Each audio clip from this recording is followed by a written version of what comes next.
Guys, kung ang anak nyo hindi kakain ng gulay or kangkong, ito ang gagawin nyo. Ayan guys, oh. Yung kangkong palambutin, ano mo muna, lutuin mo muna yan, pakuluan mo muna. Bago mo siya lagyan ng itlog. Yun ang technique sa mga magulang nga iba nga di nakain yung anak nila ng mga gulay. Guys, kahit anong klaseng gulay, pwedeng gawin diyan. Ang pinamaganda guys, yung puso. O ayan, pwede yan. Yung puso, lagyan mo ng itlog tapos bilog-bilog yung gawin siyang bula-bula. Palutangin mo sa mantika, yun ang maganda sa puso. Yan, okay din yan. Yan ang sikreto guys nga ang anak nga mga bata nga hindi kain ng gulay. Oh, di ba oh? Oh.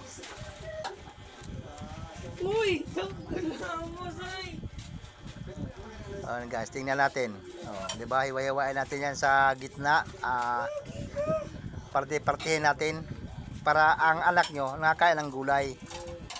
Ano na ang technique guys? O, sana may natutunan kayo nito. Paki-share sa ating video.